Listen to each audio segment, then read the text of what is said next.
Bulletin మరో breaking news చూస్తున్నాం. కన్యాకుమారి నుంచి కాశ్మీర్ వరకు భారత్ జోడో యాత్ర పూర్తి చేసిన కాంగ్రెస్ అగ్రనేత రాహుల్ గాంధీ రెండో విడత రాహుల్ భారత్ జోడో యాత్రకు సిద్దమయ్యారు. అక్టోబర్ 2 నుంచి భారత్ జోడో యాత్ర చేసేందుకు ప్లాన్ సిద్దం చేశారు.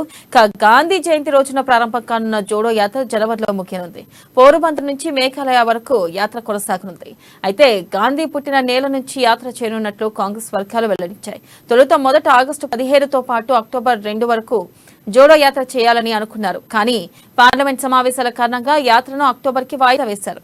రాజస్థాన్, మధ్యప్రదేశ్ మీదుగా ఉత్తరప్రదేశ్లోని ప్రవేశించనున్నట్లు సమాచారం.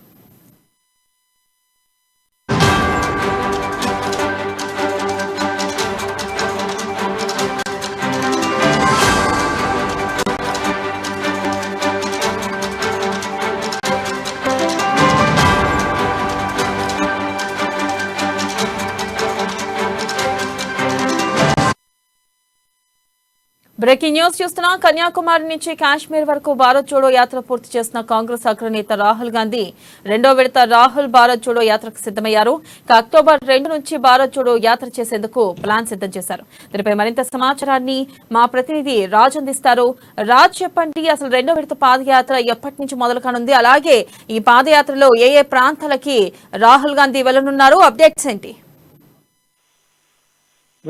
రెండో విడత భారత్ జోడో యాత్రకు రాహుల్ గాంధీ సిద్ధమయ్యారు. అయితే గతంలో ఆగస్టు 15న ప్రారంభించాలని అనుకున్నారు. కానీ అప్పుడు పార్లమెంటు సమావేశాలు జరుగుతున్నటువంటి నేపథ్యంలో ఈసారి గాంధీ జయంతి రోజున గుజరాత్ లోని పోర్బందర్ నుండి ఈ యాత్ర ప్రారంభం కానుంది. ఇది తిరిగి మేఘాలయ వద్ద ముగినింది.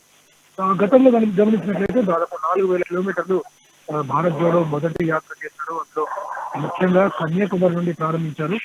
ఎక్కువగా దక్షిణ భారతదేశంలోని అనేక ప్రాంతాలను పరిశీలించి అక్కడ ప్రజల కష్టాలను తెలుసుకున్నారు. మరోవైపు అక్కడ జరిగినటువంటి కర్ణాటక ఎన్నికల ప్రచారంలో కూడా పాల్గొన్నారు. ఓవరాల్ గా అక్కడ యాత్ర ఫలితాలను చూసాము. ప్రజల్లో ఉన్నటువంటి ఏదైతే సమస్యలు ఏవైతే ఉన్నాయో వాటిని నేరుగా తెలుసుకున్నటువంటి అవకాశం రాహుల్ గాంధీకి లభించింది. మరోవైపు వాటికి సంబంధించిన అనేక సమాజానికి చెందినటువంటి అనేక కీలక వ్యక్తులతో కూడా కొన్ని యాత్రలో పాల్పంచుకున్నారు. ఇప్పుడు ప్రస్తుతం ఈ రెండవ యాత్ర ముఖ్యంగా ఉత్తర భారతంలో ఉన్నటువంటి అంటే ఈ ఉత్తరప్రదేశ్, మధ్యప్రదేశ్, బీహార్ ఇలాంటి రాష్ట్రాలను కవర్ చేస్తూ వెళ్తుంది. అయితే అదే సమయంలో ఎన్నికలు కూడా రానున్నాయి. సో ఇటు యాత్ర చేస్తూనే ఎన్నికల ప్రచారంలో కూడా పాల్గొననున్నట్టు తెలుస్తుంది. ఈ ప్రారంభం గాంధీ జయంతి రోజున గుజరాత్ లోని పోర్బందర్ లో మొదలై మణిపూర్ లో ఈ యాత్ర ముగియనుంది. ఈసారి కూడా ఈ యాత్ర ఫలితాలు చాలా స్పష్టంగా ఉండనున్నాయని తెలుస్తుంది. గతంలో ఇలాగే అనేక ప్రాంతాలు ముఖ్యంగా మధ్యప్రదేశ్ లాంటి ప్రాంతాల్లో ఇక్కడ కాంగ్రెస్ కి అనుకూలంగా ఉన్నటువంటి ఈ పరిస్థితుల్లో ఈ యాత్ర వల్ల మరింత ప్రభావం ఉండే అవకాశం చాలా స్పష్టంగా ఉంది. Right Raj, thank you.